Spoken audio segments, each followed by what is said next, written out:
Hey, did you go drinking again? It's the third time this week. When I come home and see that I have to deal with someone like you, an annoying old woman, I can't help but feel disgusted. I have to drink just to tolerate it. Lately, it's been every weekend, and now even on weekdays. Men have social obligations, you know. I work too, you know. Sometimes you should come home early and be a companion for Tom. What do I care? Taking care of the child is the wife's job. Lately, my husband and I have been arguing like this every day. We've been married for 12 years, and his habit of wasting money is a constant headache for me. I'm Kelly, 36 years old. I've continued working even after getting married. My husband is 2 years older than me. Since we age together and he calls me an old woman, it naturally makes me think he's an old man. Even though I try not to retort in the same way to avoid escalating the argument, we still constantly disagree on matters related to money and our child. I work for a fairly large company, and they have a good maternity and childcare leave system, so my return to work after having a child went smoothly. I have no complaints about my job. My husband also works for the same company, but he changed departments after my return, so we rarely see each other at work. My husband is currently in the sales department, so he has more social commitments than me in the general affairs department, and I understand that he often can't leave work on time. But still, I can't help but think about it. My husband has never once helped with dropping off or picking up our child from daycare. Hey, why don't you pick up our child from time to time? That's your job. Besides, I never even wanted a child in the first place. But the child is already born. It's pointless to say that now. You said that seeing him would make me feel attached, but that is not true. I don't feel attached to him at all. He doesn't even like me. That's because you never play with him. Even when Tom tries to talk to you, you ignore him. I want to relax on my days off. I can't be bothered to take care of the child. Our only son, Tom, is now in the 4th grade of elementary school. He's at an age where he can understand many things. He's surely aware that his father is indifferent towards him. Tom used to talk to him a lot when he was younger, but my husband would just give short and dismissive responses. Hey, Dad! Listen! What? I'm watching TV right now. Don't bother me. I'm sorry. Hey, you can't say things like that. Shut up! I'm tired from work every day. Unlike you in the General Affairs Department, sales requires a lot of consideration. Don't make me tired, even on my days off. It's the same old story. My husband is completely uninvolved in school events and parenting. He has never attended a parent-teacher day or a sports day. It feels like I'm practically a single mother. Even our son has stopped initiating conversations with his father. On top of that, my husband splurges on himself without buying anything for his son. He bosses around the house, and my frustrations keep growing. I try not to complain too much, but I can't help but do so, and there's a reason for that. Actually, when our child turned 3 years old, my husband's debt came to light. Since we both work, we split the living expenses, so I didn't know how my husband was using his salary. But since our child was born, our living expenses increased accordingly. Naturally, our respective shares of the expenses increased as well. We had an agreement to deposit predetermined amounts into a shared account for living expenses. However, even though we only increased it by $200 since our child was born, my husband frequently failed to deposit money on the specified date. When I confronted him, it was revealed that he had debt before we got married. What's more, the debt was still close to $30,000. When I asked him what the debt was for, how much he has been paying each month, and when he expects to pay it off, he just laughed foolishly and said it seemed like it would never end. Well, I've been paying it off with revolving payments, so even if I pay, the balance doesn't decrease at all. What? For a moment, I couldn't believe what this man was saying. In short, he's been making purchases every month that exceed his payments, but because he pays it off with revolving payments, the amount he pays remains the same, and as a result, the balance hasn't been decreasing, but rather increasing over the years. I was filled with anger at how reckless he was. He didn't even have the awareness of being a father. To prevent further wasteful spending, I stopped all the credit cards he had at the time. Even though he grumbled quite a bit, I sternly asked him what he would do if the debt continued to increase and somehow managed to prevent him from using them. If it were money spent for the family, it would be one thing, but this was debt accumulated for his own luxury. It's only natural for an adult to take care of it themselves. However, because I wanted to repay it as soon as possible, I increased the monthly payment amount, so I ended up covering the majority of the living expenses. It has been 7 years since then, and the debt has long been paid off. Yet, the amount of money my husband contributes for living expenses is less than before. When I asked him to increase the money he covers for the living expenses, he came up with the excuse that I earn more and stubbornly refused to increase it. He thinks it's only natural for the one with a higher salary to contribute more as a family. My husband's sales performance is not great either. He's been left behind by his peers and is just rotting away, so he's not committed to his work. That's why he hasn't been promoted. I was promoted to the General Affairs Department manager 2 years ago. As a result, my salary increased compared to my husband's. However, my husband wasn't pleased with that either. I tried to give him advice to motivate him, but he didn't like that either. He said, "What do you know about sales? Don't meddle unnecessarily," and completely ignored my words. Since everything I said only led to arguments, I gradually became less inclined to say anything. Then, one day, my husband told me he was going back to his hometown for a high school reunion. To be clear, his parents had already passed away, and his older brother and his wife live in the family home. My husband and his brother don't get along well and have no interaction at all. They had a dispute over the inheritance when their father passed away 5 years ago. His brother and his wife had been taking care of my mother-in-law, who required nursing care for many years. My husband had completely stayed out of it. I also felt sorry about it, but I had work and couldn't easily go and help. Since our child was born, I had been handling most things on my own, so I couldn't visit my in-laws much, and my mother-in-law passed away 3 years before my father-in-law. That was 1 year before my husband's death came to light. So apparently, my father-in-law had left a will stating that all the assets should be left to my brother-in-law and his wife. I thought it was only natural and told my husband it was okay. However, my husband didn't like that and made outrageous claims. In the end, they reached an agreement to my brother-in-law paying the rightful share, but my brother-in-law got angry at my husband's attitude at the time and told him not to be involved anymore. Knowing all of that, I feel uncomfortable seeing my brother-in-law and his wife, and I haven't had any contact with them since my father-in-law passed away. With the money my husband received at that time, he settled his remaining debt. That's when I found out that even though he claimed he couldn't contribute to living expenses because he increased his revolving payment, he still had over half of the balance remaining. It was a ridiculous lie. He hadn't been contributing to living expenses under the pretense of increasing payments, but had been using it for his own entertainment expenses. It was absurd. When I complained about it, he shamelessly said, "Well, in the end, it got settled, didn't it? And it's because you stopped me from using my cards that my available money decreased. I have no choice but to get it from the living expenses." He completely brushed it off.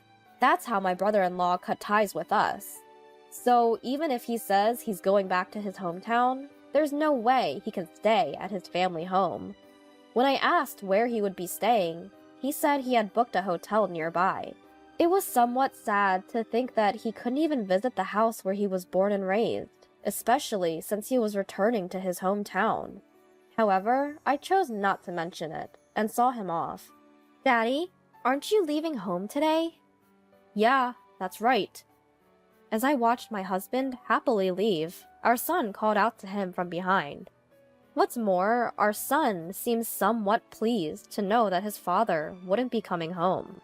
It made me realize, once again, that my son didn't want his father to be around, and I realized that I felt the same way. "Since it's Saturday and Mommy doesn't have work, why don't we go out and dine out?"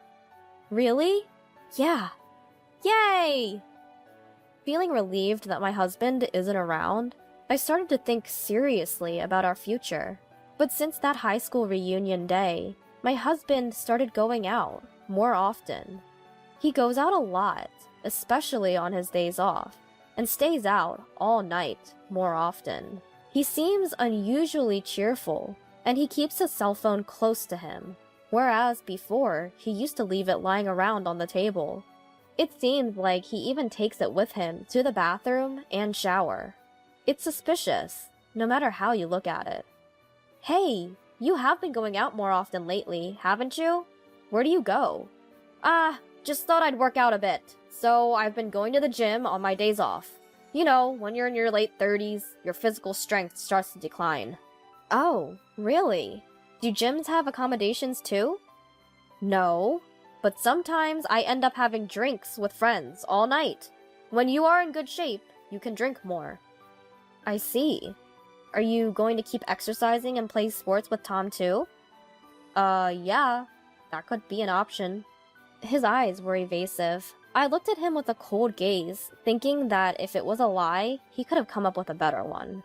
In my mind, my husband's affair was already confirmed. I could have hired a private investigator, but for the time being, I decided to follow him when he goes out. My husband boarded the train and got off at the station near his parents' house. There, a young woman was waiting in a car, and my husband happily got into the car. Since his behavior had changed after the reunion, I had assumed the woman was a former classmate, but she now clearly appeared to be in her 20s. Nevertheless, I couldn't help but think, he spends recklessly, doesn't spend time with our son, and now I suspect he's cheating. It has become ridiculous to even be together. I made up my mind to leave my husband and started preparing for it. "Well, I'm heading out. I might stay at a friend's place tonight." "Oh, I see. Take care."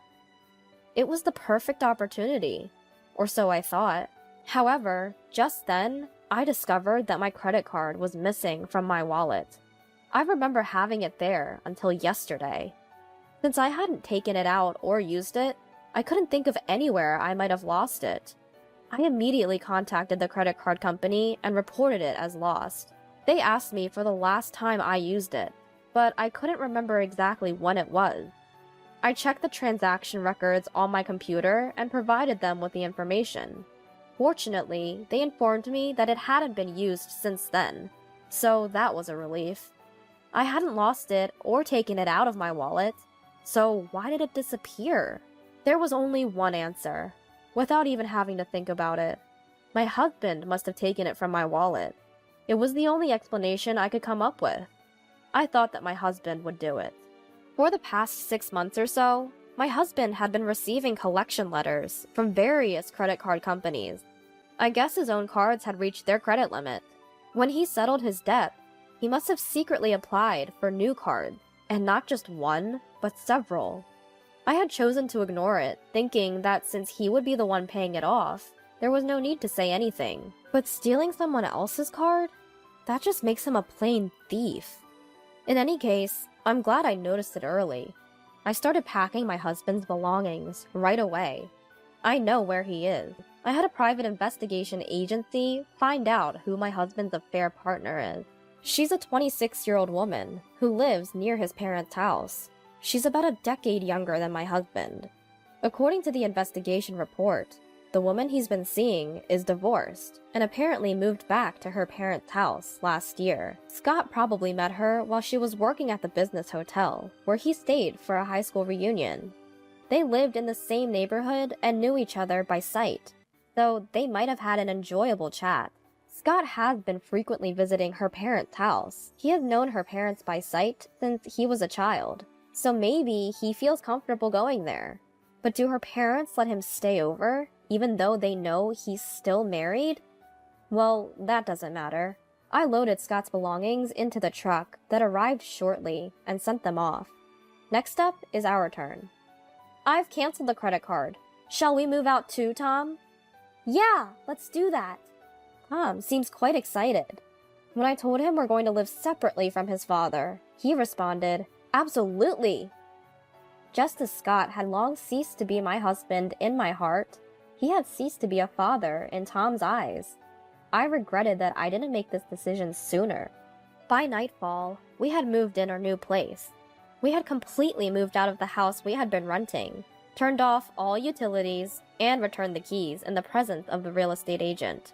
While Tom and I were discussing what to have for dinner, a call came from Scott. Hey! What the hell is this? Why are you sending me my stuff?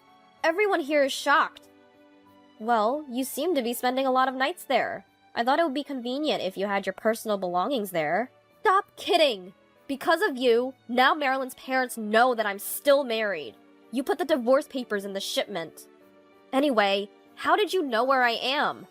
I hired a private investigator. Scott seemed to think his affair was still a secret. I was taken too lightly. Your actions are obvious. I was certain about the affair, but I didn't want to bother investigating who the woman was, as I also have a job. Besides, I wanted solid proof. Proof? It's better to have evidence of the affair to get as much educational expenses for our son as possible. When I come home, you'll pay for this. Home? Where's that? Of course, I mean our house. Oh, I see. You still had the intention of coming back home. That's surprising. Just as the saying goes, it seemed like my husband Scott came back to our home the following day. He must have been shocked to see our old house. Despite the fact that I had sent him filled out divorce papers, it puzzles me why he would think that I would still be in that house. What's more, he tried to use my card today, and was embarrassed to find out that it didn't work. Well, of course, I reported the card as missing. Oh, and I also reported it as stolen to the police. What? Scott's voice was high-pitched. It was obvious that he was anxious about possibly being arrested. But to tell you the truth, I wouldn't be satisfied unless he felt at least that much. I did report it to the police, but sadly, they said that as Scott was a family member, he wouldn't be charged with theft. Furthermore, according to the credit card company, if a family member living with you steals and uses your credit card, it's considered the card owner's responsibility, so the charges won't be waived, which means that I have to pay. I wish I had noticed before it had been used. Scott's infidelity was proven, and the divorce went smoothly. I reported my divorce to the company. As my last name would change, it's a rule to report it as soon as possible when a divorce happened. Incidentally, when I was asked the reason, I slipped out because of Scott's infidelity, and the news quickly spread throughout the company. As a result, Scott has earned the scorn of his colleagues and seems to be getting a lot of cold looks. Furthermore, our company has strict ethical guidelines, so Scott has been demoted and reassigned to work in a branch office. Up until now, I had been paying for most of our living expenses, so naturally, if he continues to spend money as he did before, he will run out. He seems to have finally realized this. In addition to being demoted and having his salary further reduced, he seems to be living in poverty due to having to pay child support, and for the lavish spending he did with his own card. He's been late with his payment. His car has been suspended, and he can't get a new one because he's failing all the credit checks. He contacted me asking to lower the educational expenses for our son, but I couldn't care less, and there's no way I would lower it. Naturally, I firmly refused. Then, he had the audacity to say that he broke up with the woman he cheated on me with and wanted to reconcile with me. That's even more unthinkable. Never contact me again. I said, and hung up the phone. The woman Scott cheated with not only knew Scott was married, but also hadn't told her parents. It seems that her previous divorce was due to her own infidelity as well, and her parents were furious when they found out. They disowned her and kicked her out of the house. Whether she got my contact information from Scott or not, she also directly called me to ask me to reduce the educational expenses for our son. It's simply unimaginable that she would even come to me with such a request. I refused, naturally, and she was sobbing on the other end of the line. Oh boy. I truly realized how tough being divorced is. Even so, now I'm living a very enjoyable life every day with my son, Tom. Tom seems to be much more relaxed and happier than when his dad was at home. If I had thought from the beginning that he wasn't there, there wouldn't be anything to expect. So it's truly refreshing. I plan to keep working hard at raising my son and my job from now on.